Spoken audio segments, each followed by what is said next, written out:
segunda a sexta-feira, às 13 horas, na radioletras.com.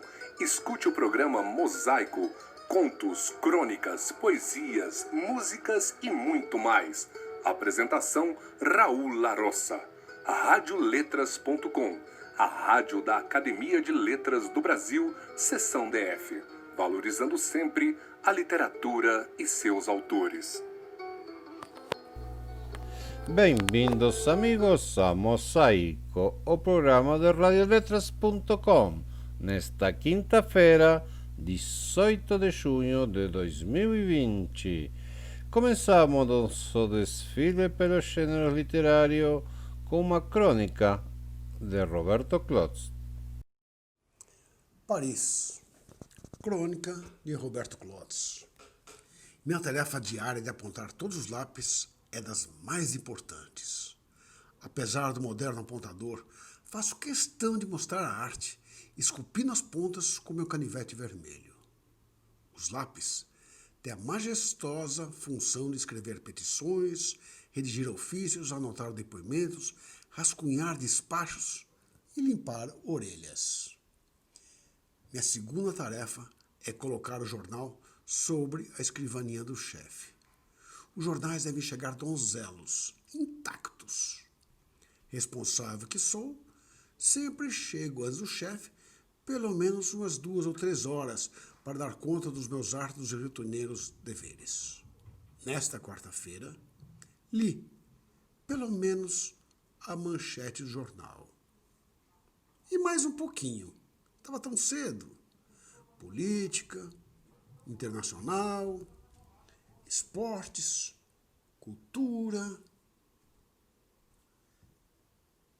Lá vem o caderno em turismo. E lá anunciavam passagens para Paris. Mon Dieu, 12 vezes. E ainda assim, tá caro. Paris é como uma virgem na flor da idade. Sonho passear por todos os seus cantos, cheirar suas flores, atravessar suas pontes, caminhar nos seus jardins, sentir as bolhas do champanhe no céu da boca. Se existe algum lugar com classe, esse lugar tem nome: Paris. É desnecessário subir na Torre Eiffel para ficar junto às nuvens e sonhar. Mona Lisa? Tenho hora marcada com você. Seu sorriso é minha alegria.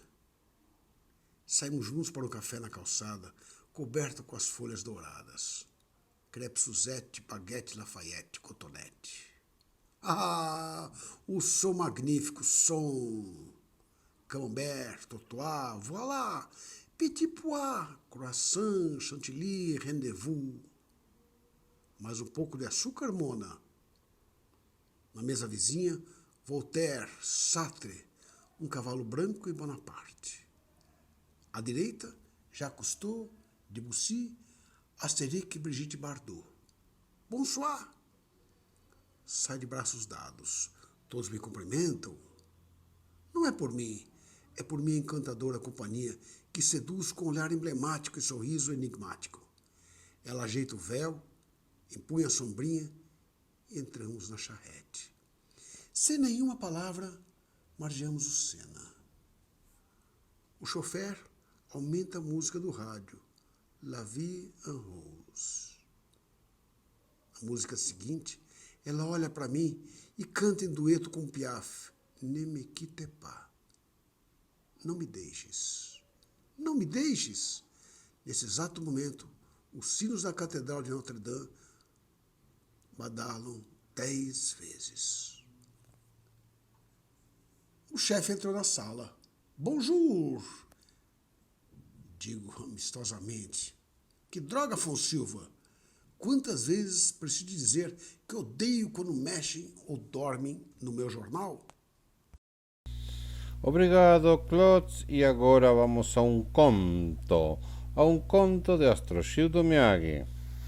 Então, amigo Raul, a satisfação é grande estar aqui com você. Estar aqui com você, me dirigindo à comunidade através da Rádio Letras. Vou ler mas um conto da minha autoria, que também vem, aliás, este conto, o título é Manuel de Jesus, o terrorista de Águas Claras. Isso aí compõe o meu penúltimo livro, A Curva do Vento. Contando ninguém acredita, mas quando o céu escureceu e as nuvens carregadas ocuparam o horizonte, Manuel de Jesus por dentro chorou de alegria. Chuva depois de 120 dias de seca? Emocionado foi ao quarto. Retornou com alguns apetrechos. Sentou-se no sofá da varanda do 10º andar de um condomínio da quadra 209 de Águas Claras, Brasília, onde morava. Armou a girândola, estrutura antiga onde se colocavam foguetes arrumados para explodir um após o outro. A mulher levantou-se, passou as vistas pela casa, admirou o céu carregado e comemorou. Hoje chove, com certeza. Foi aos afazeres e nada de chuva. O céu voltou ao azul anil, característico da capital federal. A mulher acabava de se arrumar e já partia ao trabalho. Virou-se ao marido e falou: "Não vai trabalhar hoje?" O homem mal respondeu: "Só saio daqui depois que chover." A mulher reagiu: "Não acredito no que estou ouvindo? Agora é Deus para mandar na natureza? Pode chover sim, mas na hora que Deus quiser. E se não chover hoje ou amanhã? Se não chover essa semana, vai ficar de plantão esperando?" O marido foi curto e grosso: "Só saio daqui depois que chover, já disse." A mulher conhecia a peça: "Deixe de ser turrão. Quer mandar até na natureza?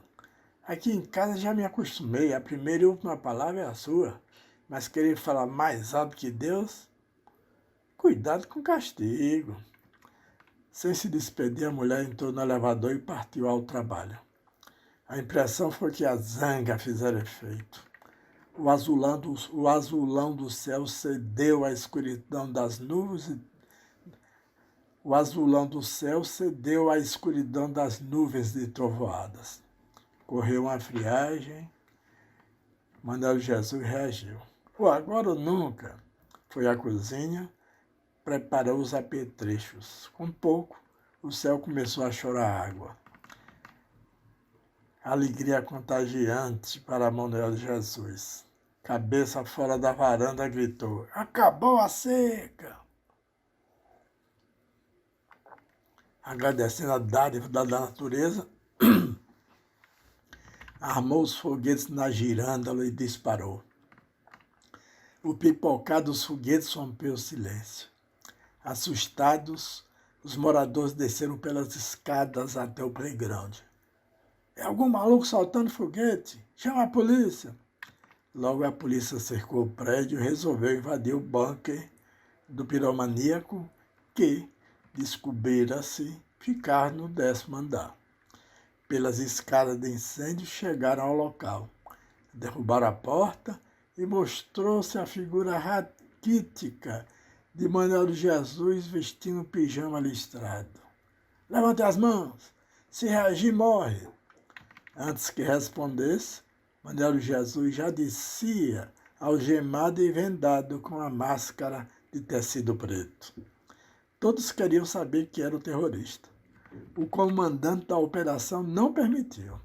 "É crime contra a paz pública e talvez contra a segurança nacional. Preservar o segredo da operação é necessidade absoluta. Dá licença." Ao chegar do trabalho, a mulher encontrou a casa em petição de miséria. Interfonou à portaria. O porteiro não acreditou. "Era seu Manuel o terrorista? Tem coisa errada aí. Seu Manuel não." Organizou-se um mutirão de moradores para limpar o apartamento. A mulher passou a noite na delegacia esperando a conclusão das investigações. Lá pelo meio-dia recebeu o veredicto. Manuel Jesus seria liberado com a obrigação de apresentar-se todo mês na delegacia até o final das investigações. Enfim, a mulher saía da delegacia conduzindo o marido pelo braço, mancha roxa no olho esquerdo, urinado e sujo. A reação dos condôminos foi radical. Quer dizer que toda manifestação deve ser informada à polícia? Hein, Valfredo?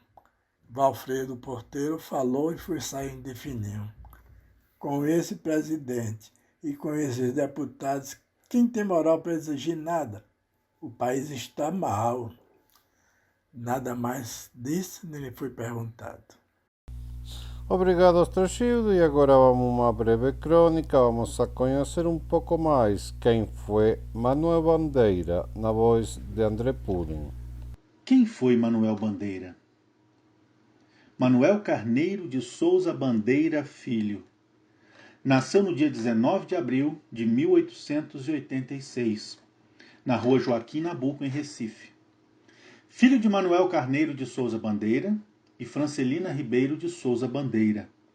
Era neto, por parte de pai, de Antônio Herculano de Souza Bandeira e Maria Cândida Lins de Albuquerque Souza Bandeira, e por parte de mãe, de Antônio José da Costa Ribeiro e Francelina Augusta dos Santos. Seus irmãos, Antônio Ribeiro de Souza Bandeira e Maria Cândida de Souza Bandeira. Em 1890, ele deixa Recife e vai para o Rio de Janeiro. Passa temporadas em Santos, São Paulo e Petrópolis, lugar onde se fixam as primeiras impressões conscientes, às quais o poeta se recordará mais tarde. Datam desta época leituras de livros como João Felpudo, Simplício Olha para o Ar, Viagem à Roda do Mundo numa Casquinha de Nós. Em 1892, volta para Recife. A partir dessa data, até seu regresso ao Rio de Janeiro, o poeta chama a fase de formação de sua mitologia, em que entram personagens reais, como Totônio Rodrigues, Dona Aninha Viegas, Tomásia, a Rua da União. Ele volta com a família em 1896 para o Rio de Janeiro, onde fica até 1902. O futuro filólogo Souza da Silveira, vizinho de Machado de Assis, é seu companheiro de conversas sobre literatura nessa época. Passa a estudar no Colégio Ginásio Nacional, hoje conhecido como Pedro II, e tem como colegas Antenor Nascentes e Lucilo Bueno. José Veríssimo é seu professor de geografia. Porém, o mestre que mais o impressiona e com quem os alunos conversam sobre literatura depois das aulas de História Universal e do Brasil é João Ribeiro. Nesse período, publica seu primeiro poema, um soneto em alexandrinos que sai na primeira página do jornal Correio da Manhã, no Rio de Janeiro.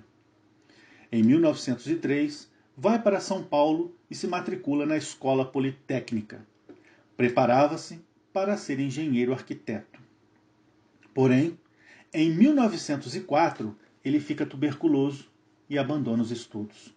Regressa então ao Rio de Janeiro e passa temporadas em alguns lugares buscando melhores condições para tratar a sua doença. Depois, em 1908, ele retorna ao Rio de Janeiro e se estabelece ali no bairro Santa Teresa. A partir de 1912, ele começa a escrever seus primeiros versos livres e em junho de 1913 embarca para a Europa, a fim de realizar tratamento da tuberculose no Sanatório Clavadel, na Suíça.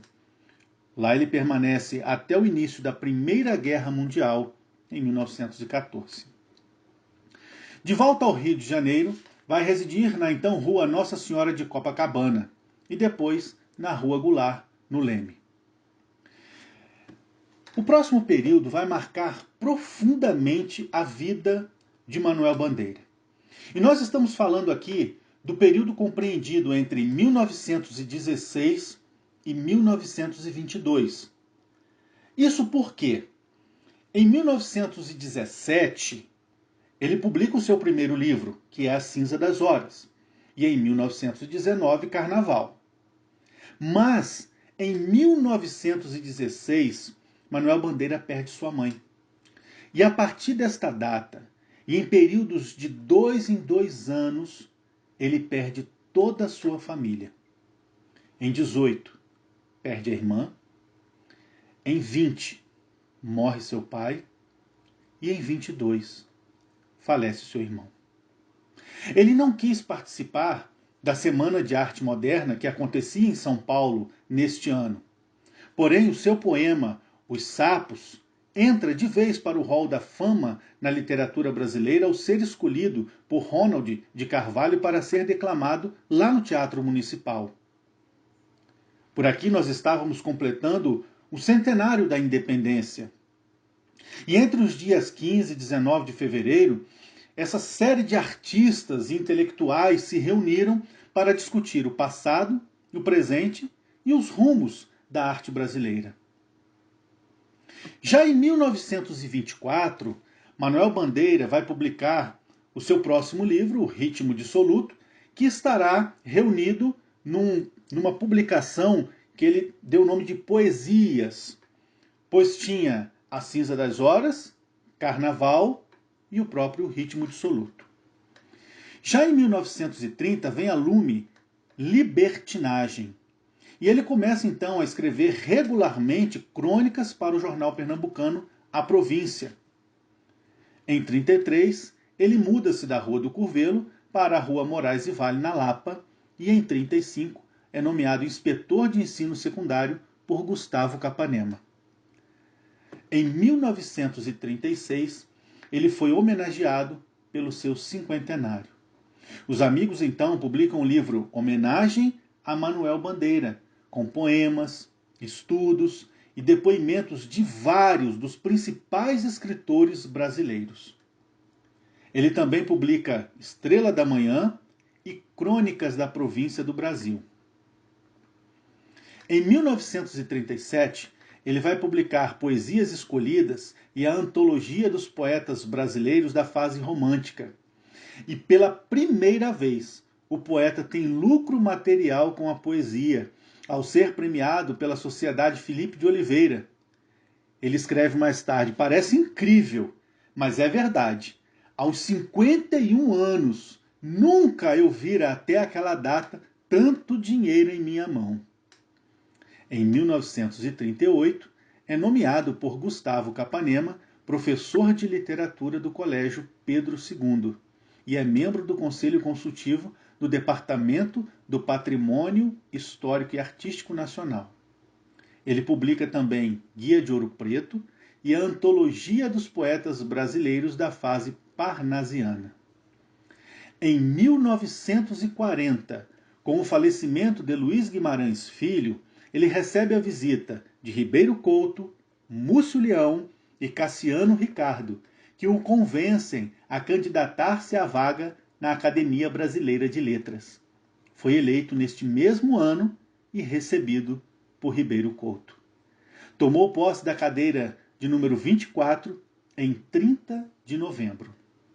Nesse ano também publica suas poesias completas: A Cinza das Horas, Carnaval, O Ritmo Dissoluto, Libertinagem, Estrela da Manhã e Lira dos 50 anos. Também publica Noções de História das Literaturas e a autoria das Cartas Chilenas, separata da Revista do Brasil. Em 1943, ele deixa o Colégio Pedro II e é nomeado professor de literatura hispano-americana da Faculdade Nacional de Filosofia da Universidade do Brasil. Em 1948, ele publica a primeira edição de Mafuá do Malungo, impresso em Barcelona por João Cabral de Melo Neto. E em 1949, publica Literatura Hispano-Americana e a tradução de El Divino Narciso, de Sor Juana Inés de la Cruz. E em 1951, traduz A Prisioneira, de Marcel Proust, em colaboração com Lourdes de Souza e Alencar. Em 1954, ele então publica o seu livro autobiográfico Itinerário de Passárgada. Também vai escrever para a Enciclopédia Delta Larousse um estudo sobre versificação em língua portuguesa, o que sai em 1956. Em 58, publica Poesia e Prosa, introdução geral de Sérgio Buarque de Holanda e Francisco de Assis Barbosa. E a partir de 61, escreve crônicas para o programa Quadrante da Rádio Ministério da Educação. Comemora seus 80 anos em 1966, quando publica Estrela da Vida Inteira. Também neste ano, ele vai publicar Andorinha, Andorinha, sob coordenação de Carlos Drummond de Andrade. Ainda traduz 15 livros para a civilização brasileira e Editora Nacional.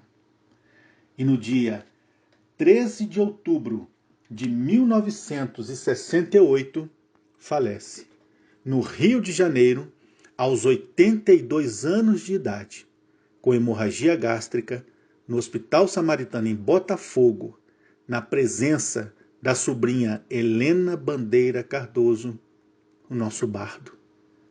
É sepultado no mausoléu da Academia Brasileira de Letras, no cemitério São João Batista.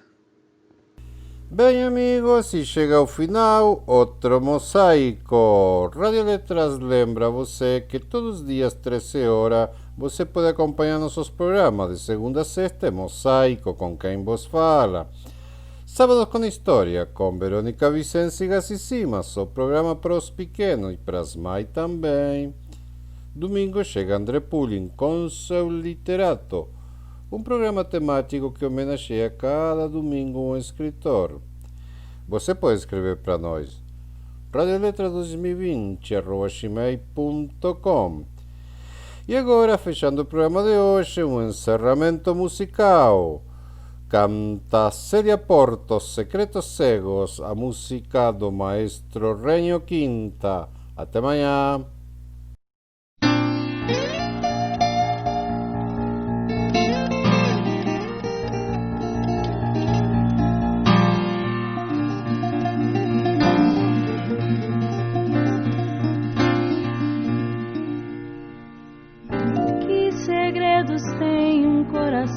Passado assim a ferro, desconhecendo a própria dimensão do ego, cego arremetendo contra a visão do todo.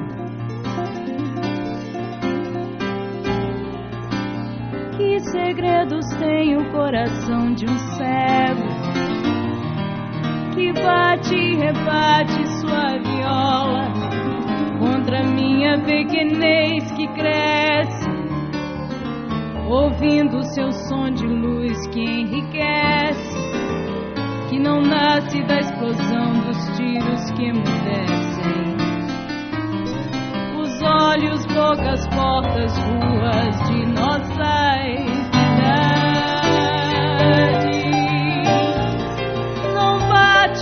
coração acaricia, pois se já não bastasse a dor que melodia, a solidão de quem acreditou que o homem venceria todo seu medo, toda sua covardia. Em água, terra, fogo, ar, magia, que as mostras dos segredos que o agoniam. La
Radioletras.com, nossa rádio cultural. Aqui todas as artes se encontram e o destaque é a literatura e seus gêneros. Radioletras.com, de Brasília para o mundo.